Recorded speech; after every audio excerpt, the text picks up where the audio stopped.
We're back one final time for this set of 4 games, and the last of the bunch will be AXIZ versus Sengoku Gaming. AXIZ came into this week on a bit of a high, going 3-3. One of their well, in fact, actually, just straight out their best start in this organization's history. Thing is, though, previously they'd gone 0-6 in spring, but they still made that miracle run towards playoffs, and they became one of our favorite narratives and favorite teams to follow. Lexi, I'm starting to feel, though, this is kind of going the opposite trajectory. They started really well, but they're not making it stick in this week so far. Losing that last game felt a bit bad for them, didn't it? Yeah, so this is kind of showcasing maybe that these were a bunch of superstars from the solo queue era and they haven't quite transitioned over. There definitely do seem to be some cracks. However, Hoglet, as we've heard in those interviews, is definitely the rallying voice behind them, with Honey kind of being the silent assassin. Even though he doesn't play assassins, he just does all the damage and all the killing and murdering. So kind of assassin-y in a way. Velos is literally a hitman. True. So kind of in line. It's definitely his favorite champion at the moment. So we'll have to see more of that. But Sengoku Gaming, the upset that they've caused to TFM is throwing me through a complete loop, and I'm not really sure where I want to go with my prediction for later. Well, I'll let you ruminate that on a little bit more. So, Counterfeit, heading back over to you, of course, we've had this last matchup come relatively recently between AXIZ and... yeah, we started out this split thing as Sengoku. Alright, they started 0-2. We thought they were the worst team in the league. They were really struggling. They've beaten DFM. Do you think they can turn around that historical matchup? Because that last game wasn't pretty, was it? Oof, yeah, I mean, to call back to the specific game between AXIZ and Sengoku when they played last week against each other, that was an incredible game for AXIZ. Megumin, Honey, they both got 10 kills respectively and only 3 deaths between them, as well as double digits assists. They were crazy in that last game. But for Sengoku to then turn around and deal the first loss to DFM, like almost immediately afterwards, means I think I'm in the same position as Swan is, which is that I don't know what to think anymore.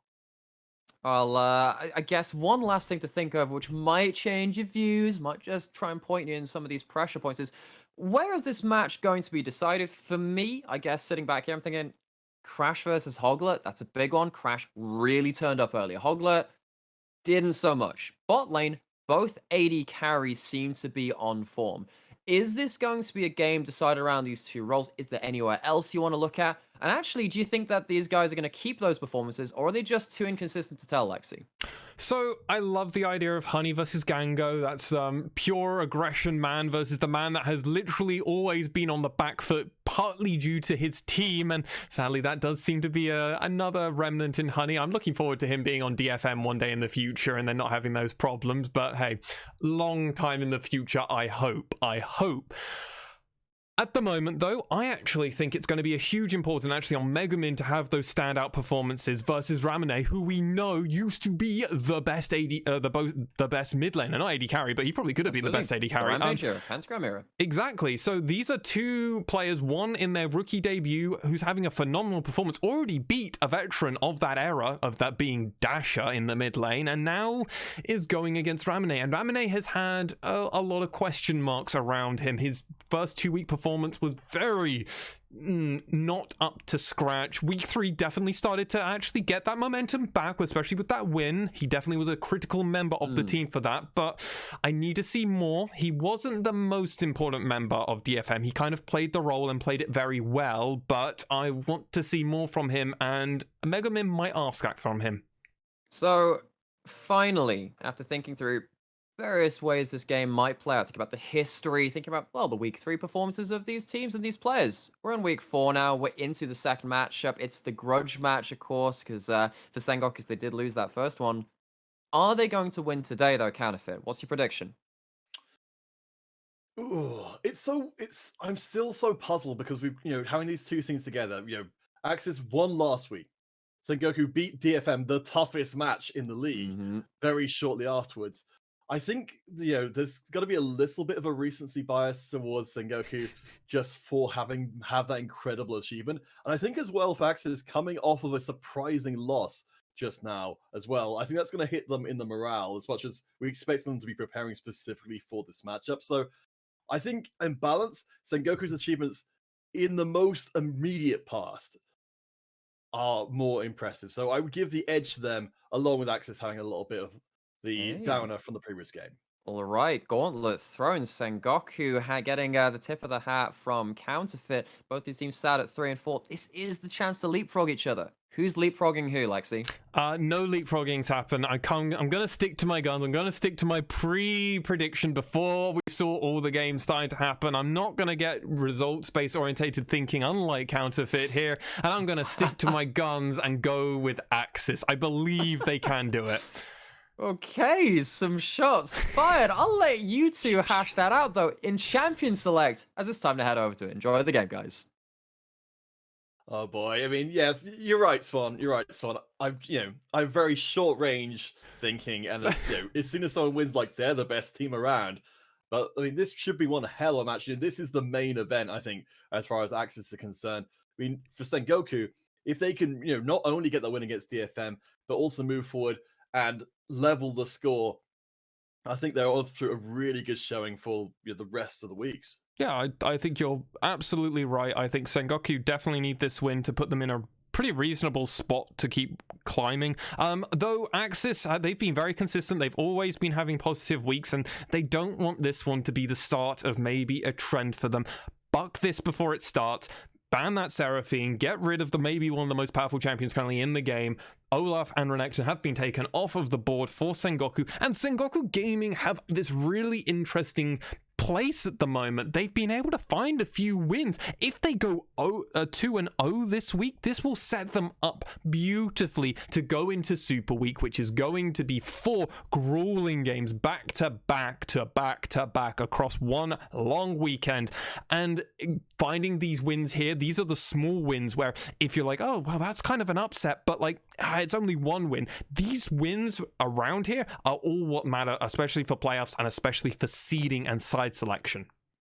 Well, let's look and see what Sengoku have got on their mind. So they've sent multiple bans towards, in the top side, that Nada, Renekton, both of them are taken away, as well as Hoglet's Olaf from last time round. The Hecarim as well from AXIZ being taken out of the commission, as well as the Camille. You mentioned the Seraphine much earlier on. As first pick goes to Sengoku. Let's see what they're going to prioritize. I'd be very surprised if we see this, but okay, Crash is pulling out the Talia. We're going to be seeing the Talia. Okay, I imagine this is going to be very aggressive jungling. And I'm going to be really interested to see where Hoglet's going to be matched. We haven't seen them actually play against Talia from recent memory, is telling me. I'm sure if I'm wrong, I'll get informed. But I'm actually very interested to see how Hoglet specifically is going to respond to this. AXIZ, though, as they decide what they're going to do, it looks like they're going to index onto this Aphelios Thresh lane. They want a very powerful bot lane for Honey. They already know that they want him to be the main carry and that they're going to put a lot of pressure onto them. So this is the direction they're currently looking to be going in, and it is locked in for them. I like this as well. This is something we were worried about in the previous game for Honey. There was so much being put on them to be the carry without sufficient support structure. The Thresh does that. As for Sengoku, they will lock down the ever-popular Kaiser and the set, as we saw in the previous game. You're very, very effective. Yeah, absolutely. The set is obviously a flex pick. It technically can be flexed 3 ways. Both going top, mid, and support. Other been seeing a lot of it recently, more in the mid role. Proud obviously is a resident expert as that support player. And a lot of other supports kind of wait for Proud to start showing it. Gang was the only other player, but he's currently on the bench for the moment for DFM as they wait for import slots to come in. And we see this Udyr being responded.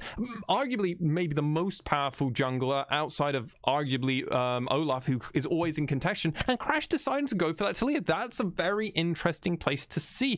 And what's super interesting is now we come to this pick and ban phase. Yone is banned. What has Ramune been doing in scrims? I'm now kill rating players. It's going to be the Lucian Bandit as well. It seems like for AXIZ,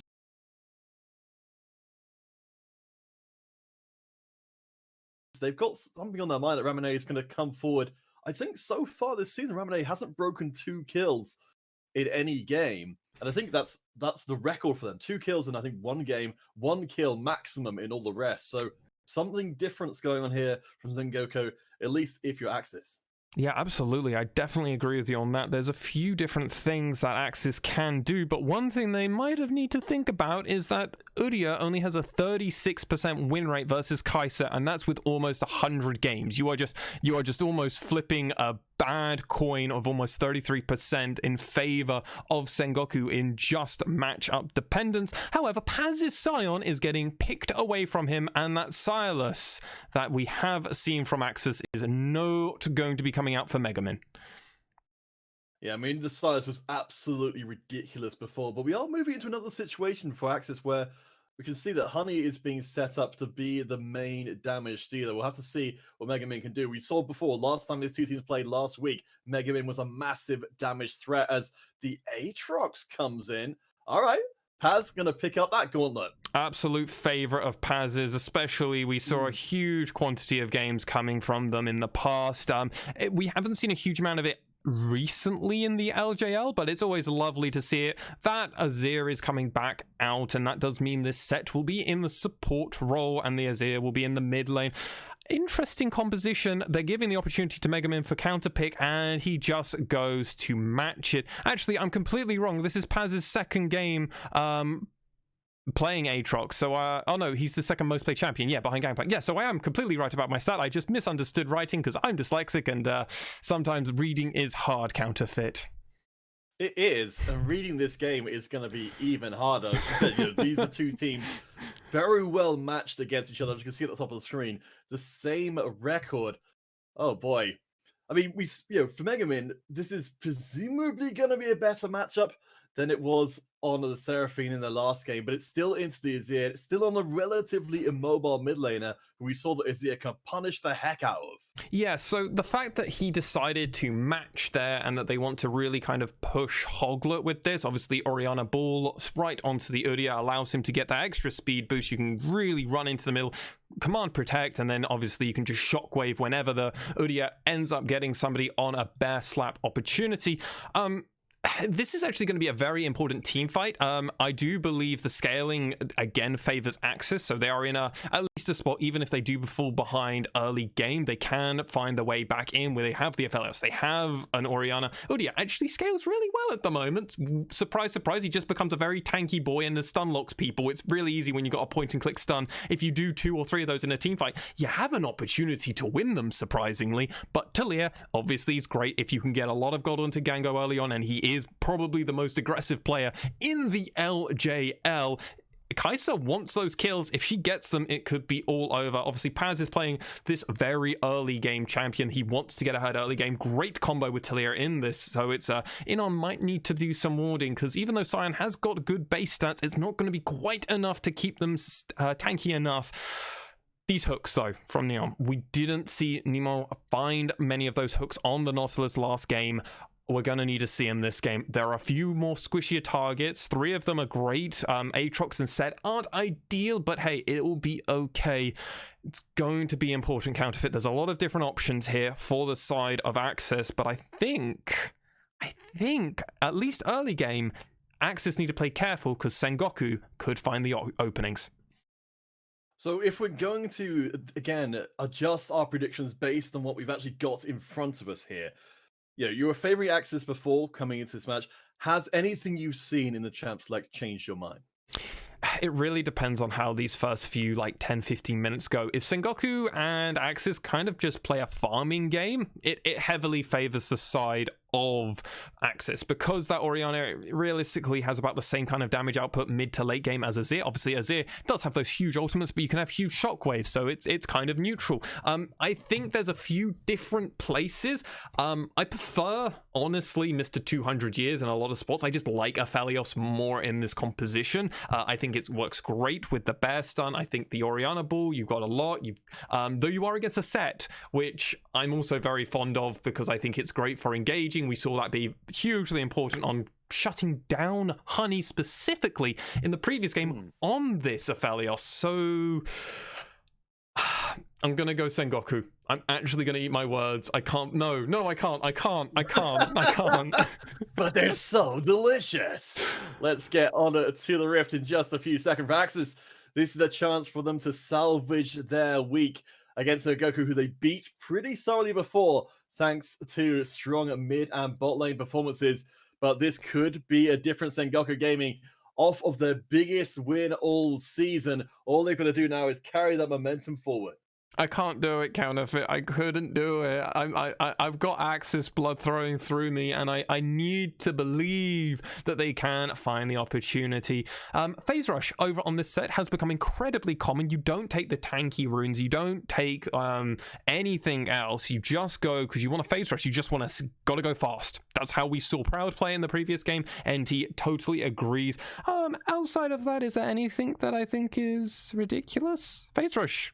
Orianna feels a little bit weird, but I guess that's more for protection to prevent, obviously, Crash coming in and finding an opportunity. It's not hard for Orianna to trigger the Phase Rush, so it's pretty easy to escape from the ganks. And I guess maybe in the Mage Mirror match, it's just also partly used for positioning purposes.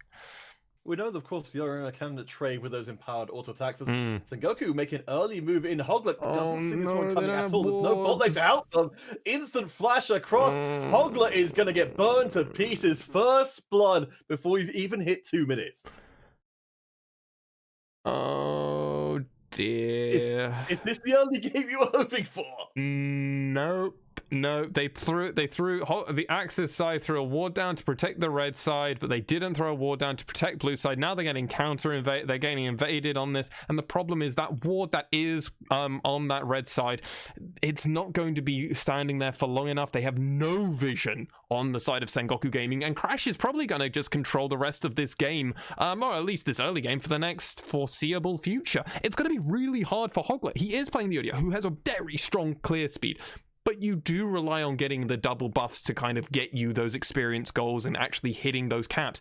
As it stands, NT's just saying, hey honey, get out of the lane, and tanks huge damage. And oh god, Counterfeit, I'm so worried for AXIZ right now. I think this is great for Sengoku. I mean, you should be, honestly. We've seen Megamin and Honey, the two strongest performing members in the previous time these teams played against each other, both getting hammered in the individual laning trades early on. You know, Hoglet dies as well. You know, where else are you going to find success from? You've had, you know, ultimately everybody but Inno has had bad news before you even hit 3 minutes in. I'm waiting for this stat to be fully confirmed. Hoglet up to 25% first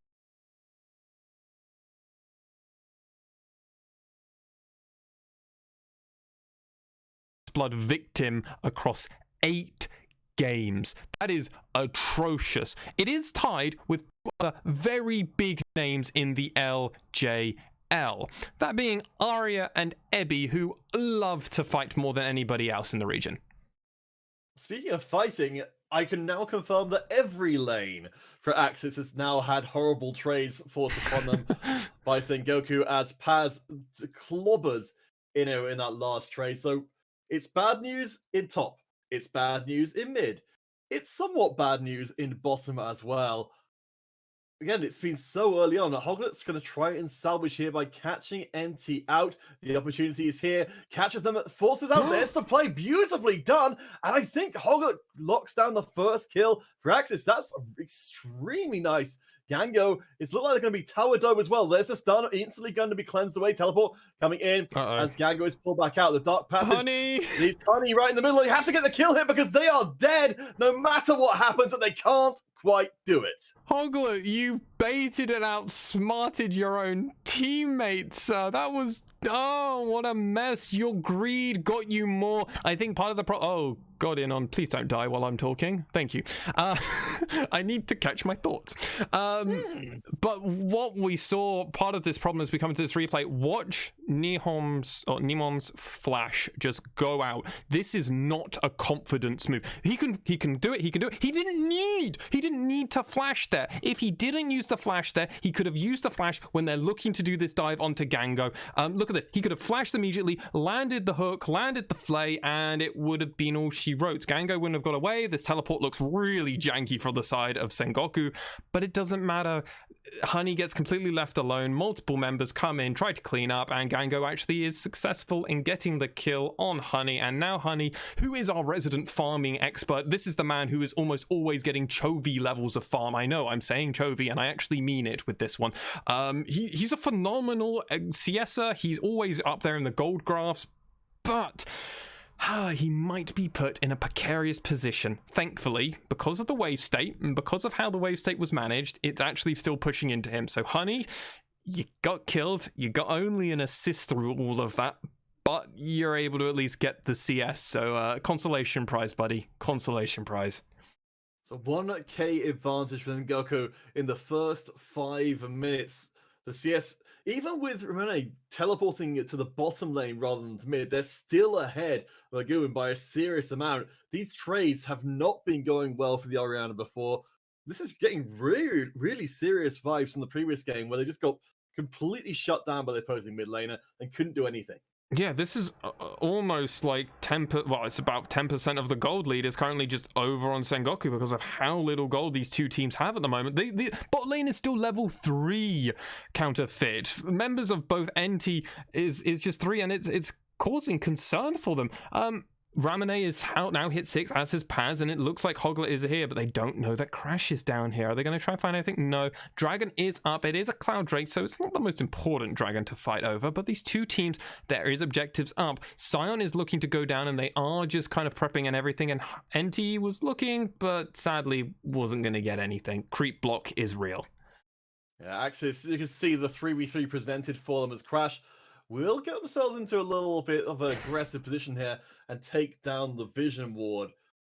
So far, so good. I mean, you know, we've got the cull building up for Honey down the bottom side. We know in this game, Nemo is going to be so much more able to keep them alive because it's going to be the 3v3 around the blue buff. Neither mid laner coming to intervene.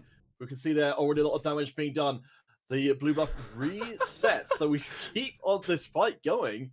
And I think ultimately, Hoglet might just be able to sneak it away. That Thresh Hook actually saved it because it fully moved out the blue buff from the region and then forced the refresh. But Crash is still going to steal it because he's an absolute savage. Well played, sir. Well played. And Hoglet, you get a pink ward for your consolation. Yes, it's not very good consolation prize, is it?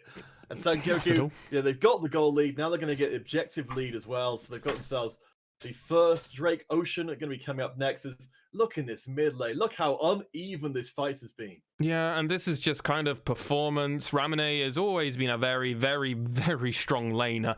Typically, the games when they fall apart isn't from him, but Honey is just putting huge damage out on Gango, but can't do much more. And let's go back to this mid lane, because this was, in theory, when you pick Orianna into Azir, you're not looking to counter, you're just looking to kind of go parody. We've seen countless Orianna Azir matchups in every region around the world, from solo queue to the highest professional player at Worlds.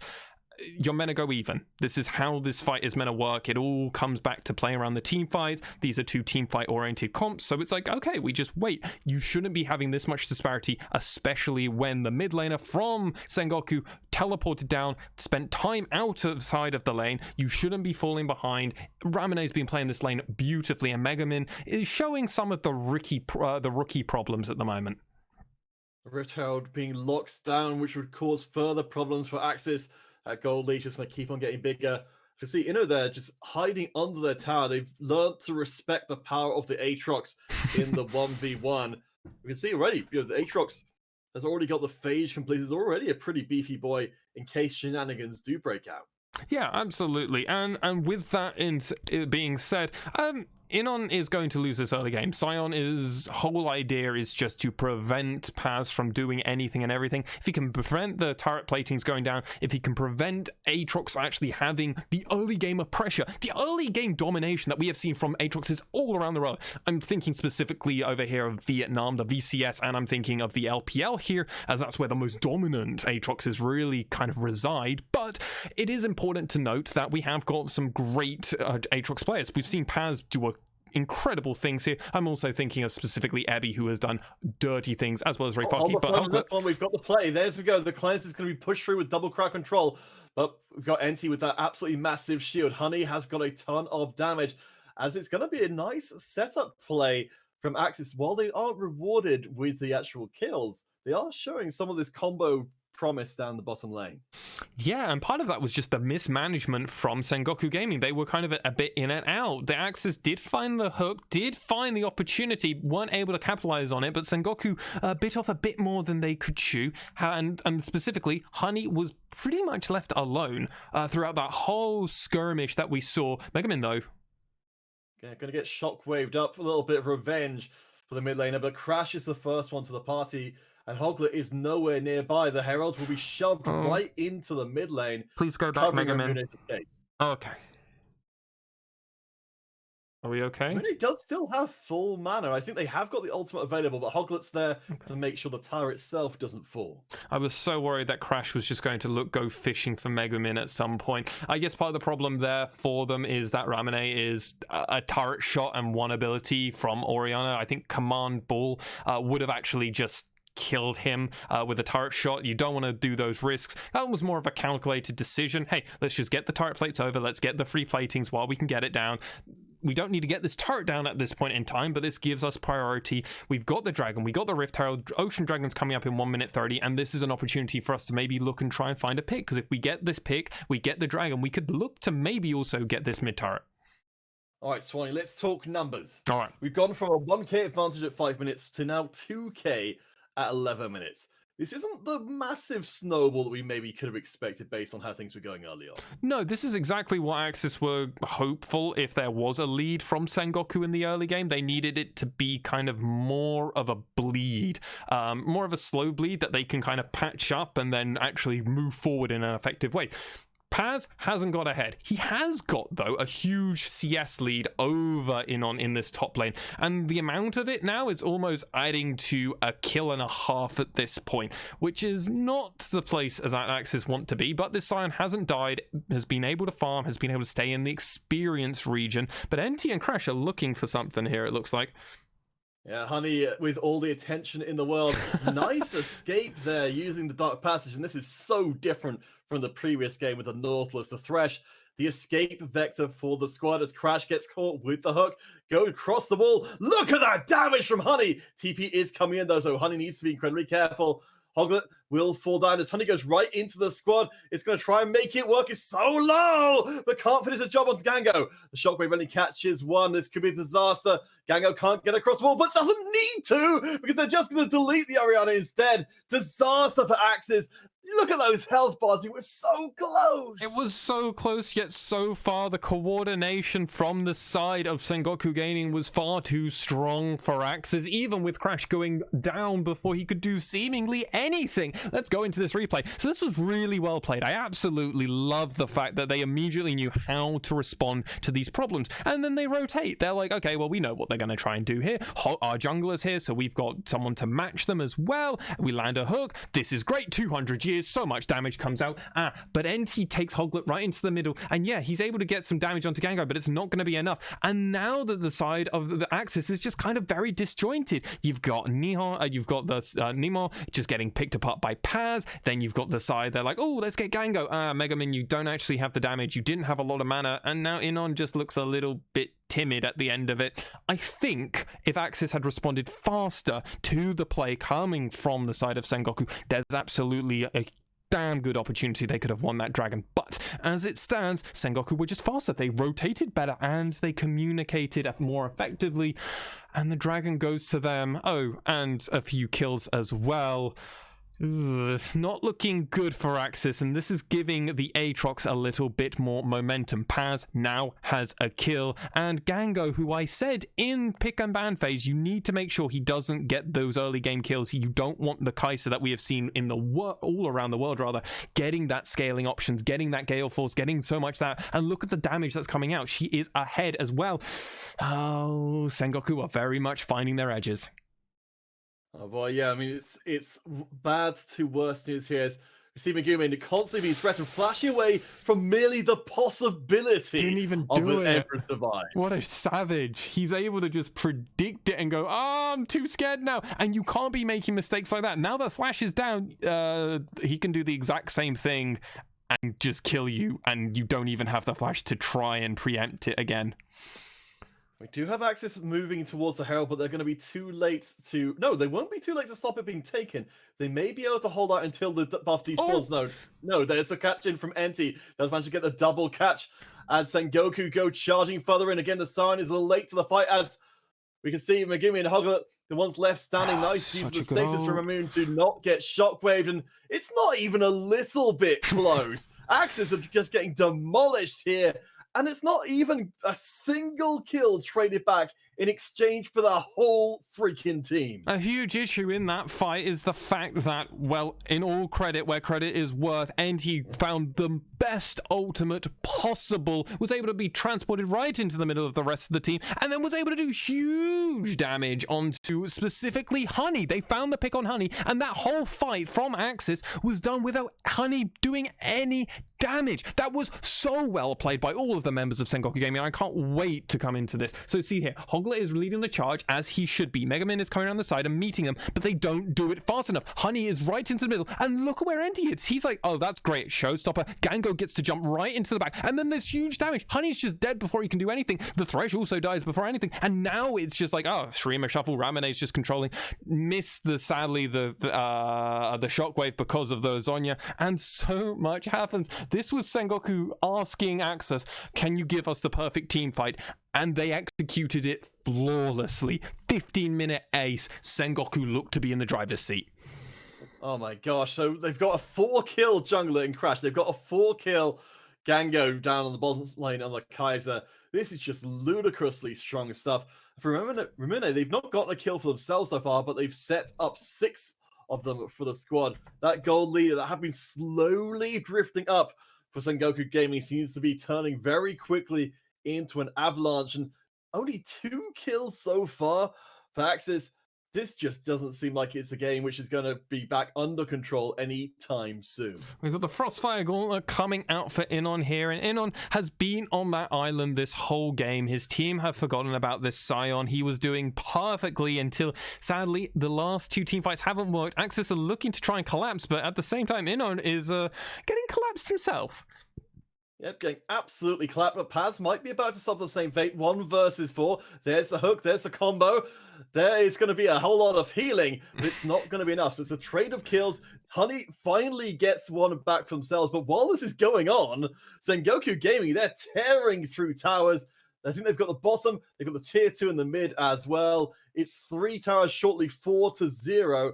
Honey might be able to bring back that number to 1 for AXIZ, but oh man, this goal lead is getting so wildly out of control. And this is sadly through one of the members of this hardy crew falling apart a little bit. Hoglet, that man that said, we can do it, you can do it, we believe we can beat anybody in this region, sadly is not having their greatest showing in this game. And honestly, Crash, ever since that level 1 where Hoglet got taken down, hasn't been going well. Enti is fishing for them, and he knows Crash is behind because of those rocks getting thrown out from the side like a bender of rocks. Some could say a rock bender, but copyright reasons prevent me from truly going into that territory, so I'm just gonna be like, she throws rocks really fast and it's like she summons them, but who knows, Dragon is up and Crash will want this. Yeah, so far it's been all about Sengoku with these objectives. As you see, Hoglet exits themselves from the situation rather than even trying to go for a steal. We've got an aggressive push for Sengoku.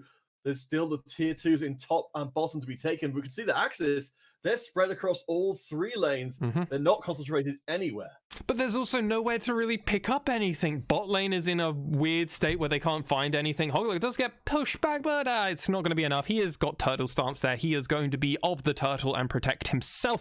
And now this lead. Whoa, Blitzcrank bot doesn't do this that early on unless he really believes it. 98% over to Sengoku. And I honestly, Counterfeit, as it's you on here, what do you think of Blitzcrank bot? I'll have to hold that thought because we've got the catch and we've got the murder taking place once more.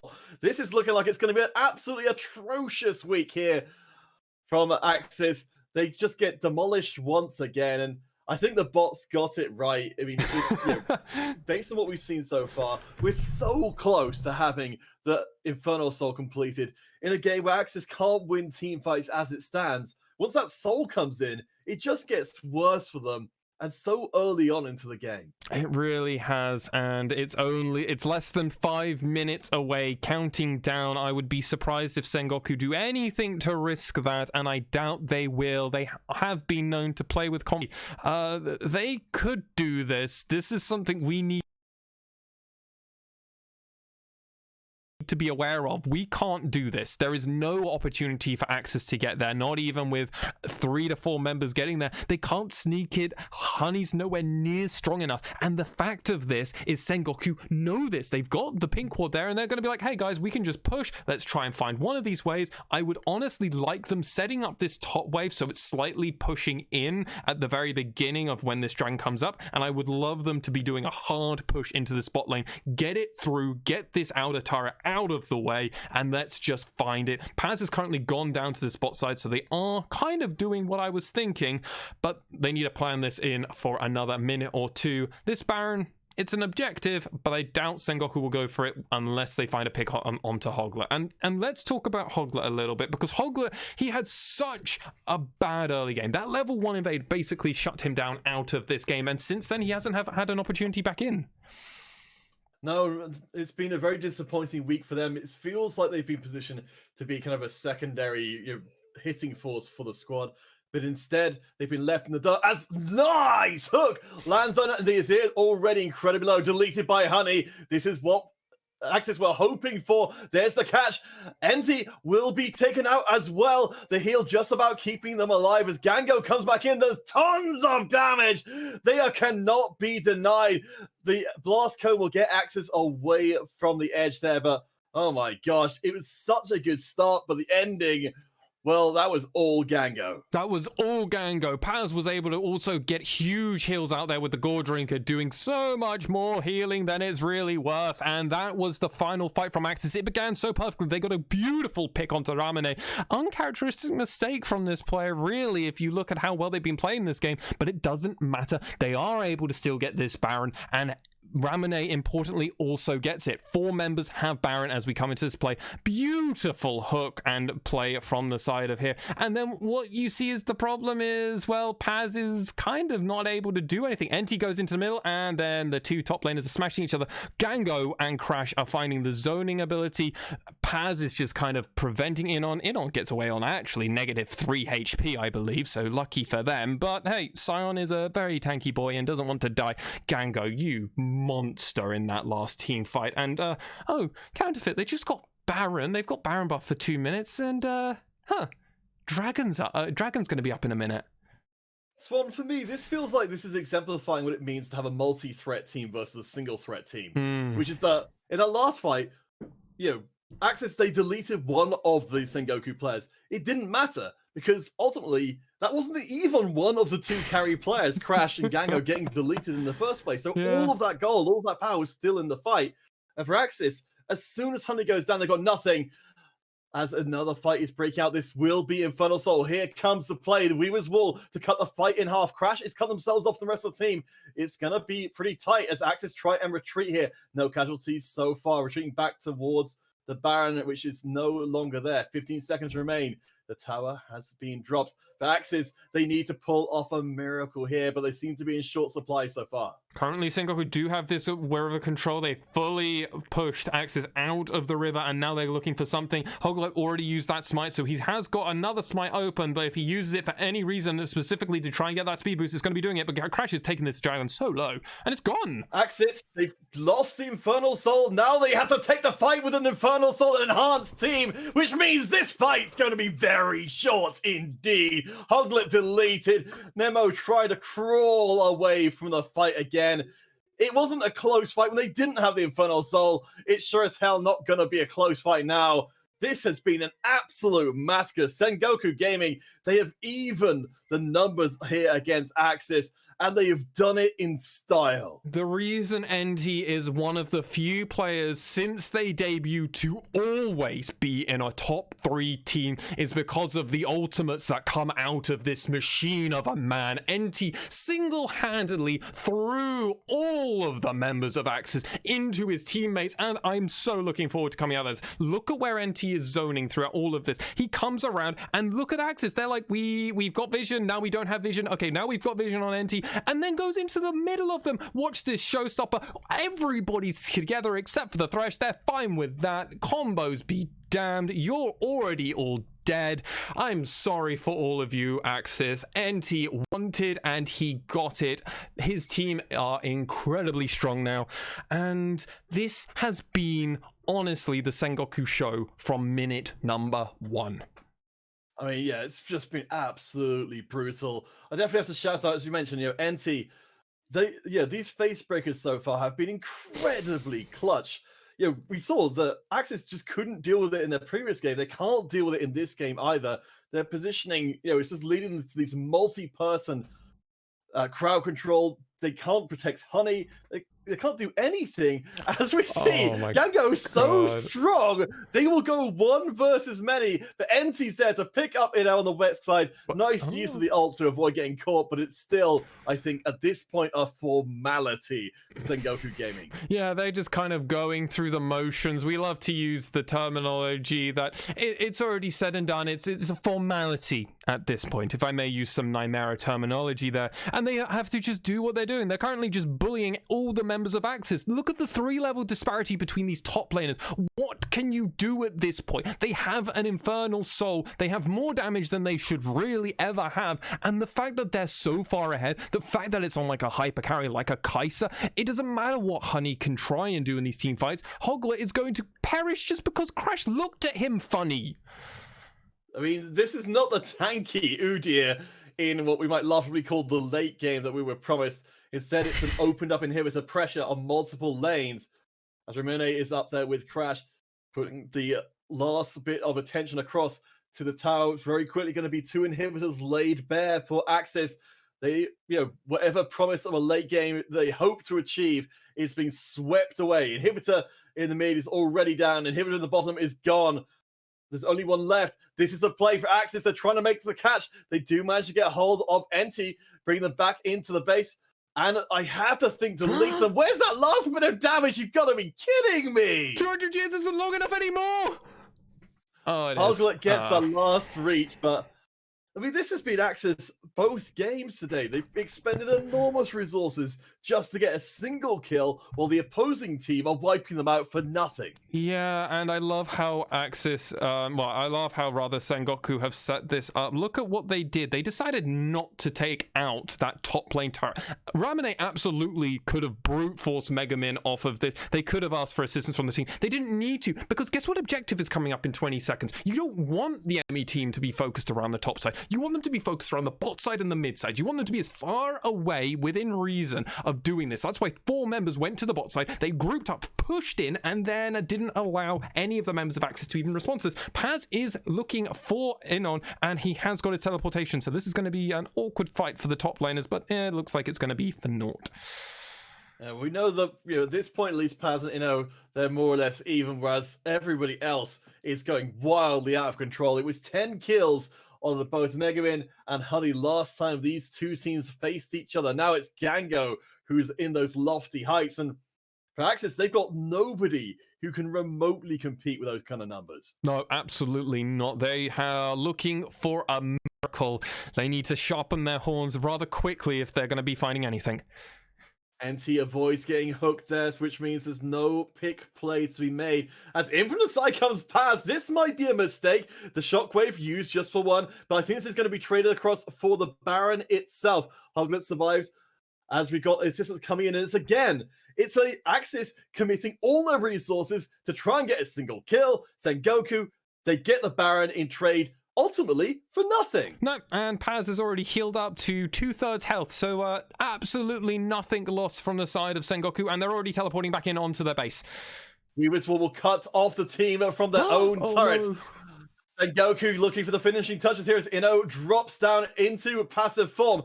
Nice Emperor's Divide to catch 3 of the squad, and the last touches are being put out here. It's going to be an ace for just a single kill. Quadra kill for Gango. They are 14-0-9 in this game. That is completely ridiculous. Absolute performance of dominance from Sengoku Gaming from minute number 1 when they found that pick over onto Hoglet Counterfeit, and it was their show from every moment of it. But I'm going to stop gushing. I'm not even going to let you start talking again, because we're going to go on a very short break here. But when we come back, we'll be with the analyst deck with Nightmare to run us through everything. Don't go anywhere.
So there you have it. There we go.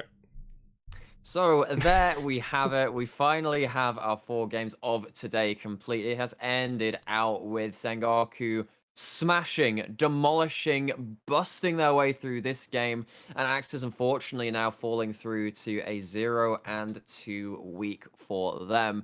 It started right at that level 1. It started with that one player who seems to have been so pivotal to AXIZ success in Hoglet falling behind. I guess, Counterfeit, heading over to you first. You had some words about this during the break when we were prepping for this.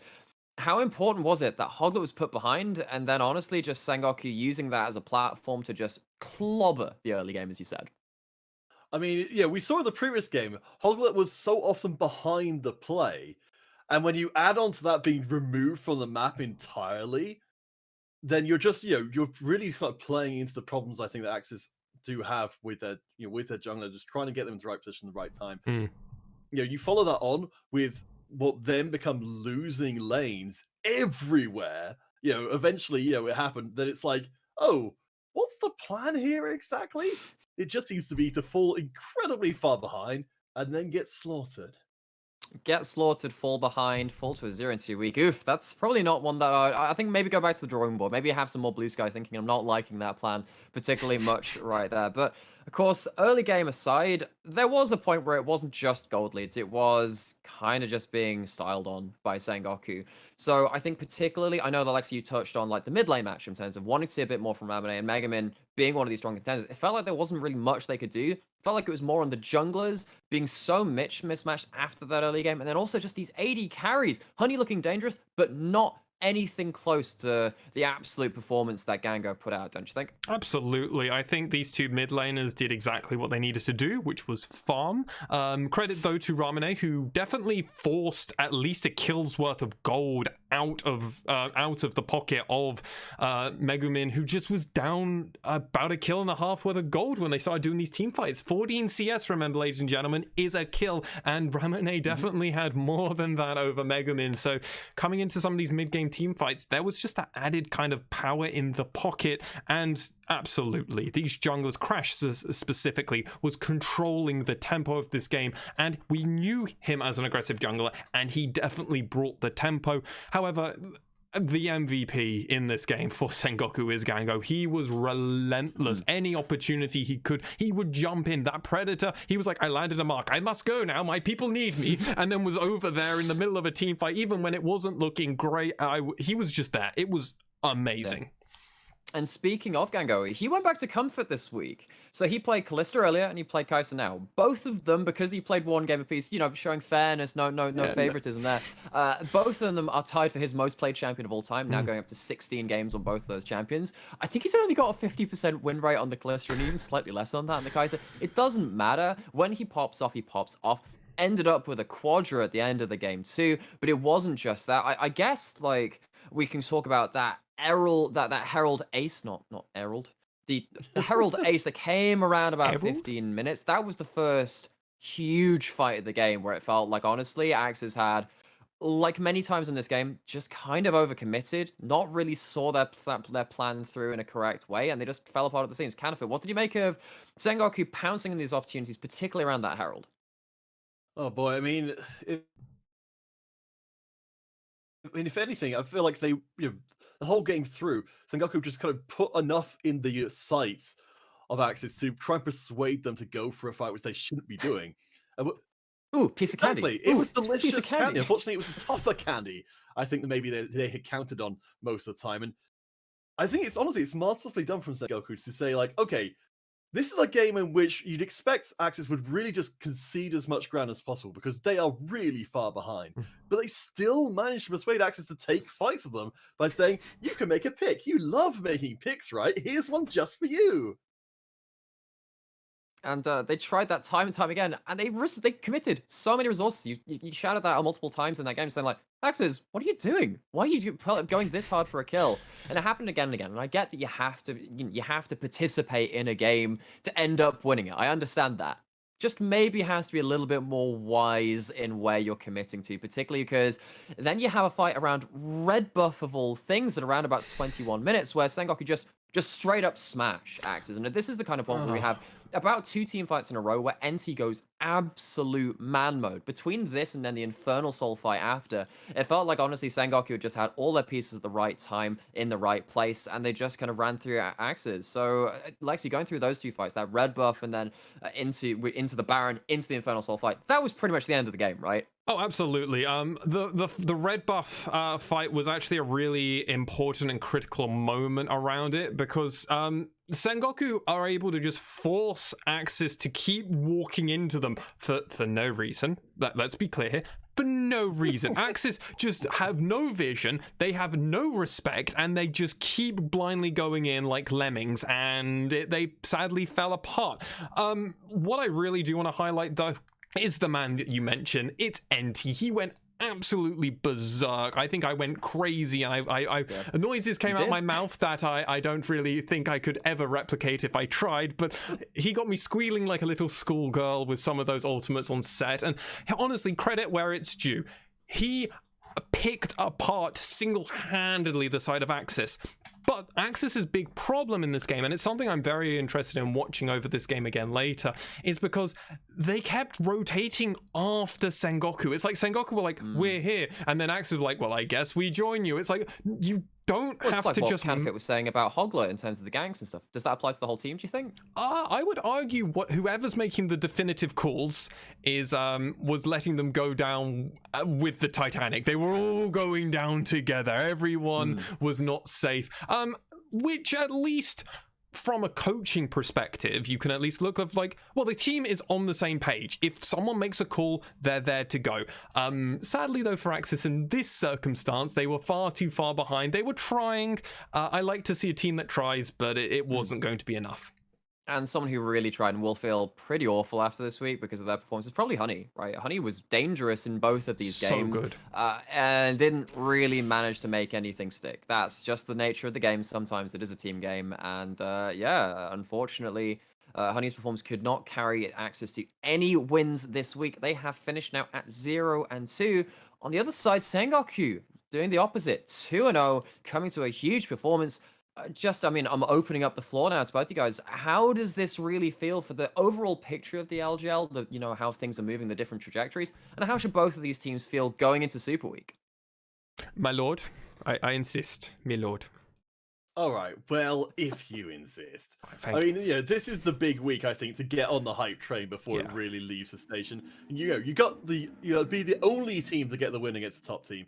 You then, you then erase the loss from before. I think it's going to be interesting next week for them, especially going up against V3. But I think based on what we've been seeing so far today and what we saw before against DFM, I think this is really a team that could go very, very far for the rest of the season. And they're also a team which they are the only team now in the LJL that could have a 2-0 regular season record versus DFM. How crazy is that, Lexi? Unexpected, and I don't expect it to happen. It could. I wouldn't bet anything on it though, because I mean, a bad draw from DFM doesn't fill me with hope, and I will be the negative Nelly here because I don't think you want to see Arya lose again. So no. There we go. True. There we go. I really reevaluate again because we're used to them building week on week from that previous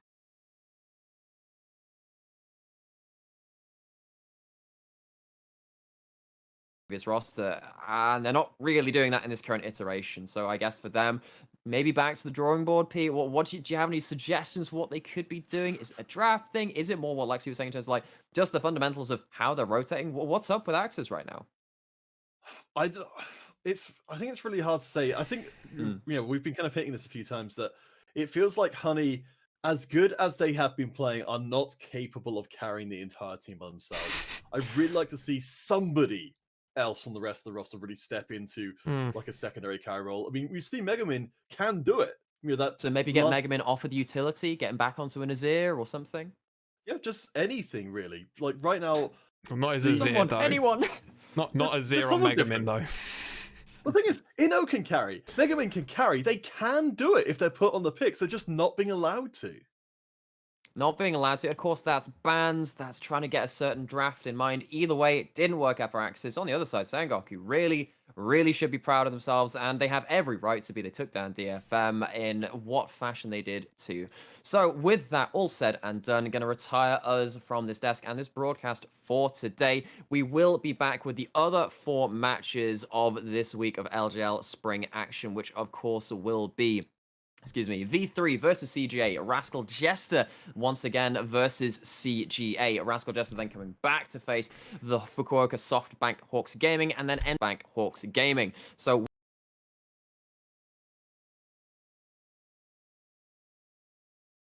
with all said and done, we've completed our 4 games. Thank you very much for guest appearing for us, Counterfeit. It's a pleasure to have you. And Lexi, thank you for sticking by for all of the games today too. And of course, Initialize, of course, always pulling up the hard work. Thank you, Nymera. Thank you very much. Of course, thank you to Nymera. He's actually the best analyst ever, as we can tell from last. Okay. No. So, predictions say I'm the best. Predictions say I'm the best. Best or not, that's our time done for today. Thank you very much for tuning in, and we will see you next time.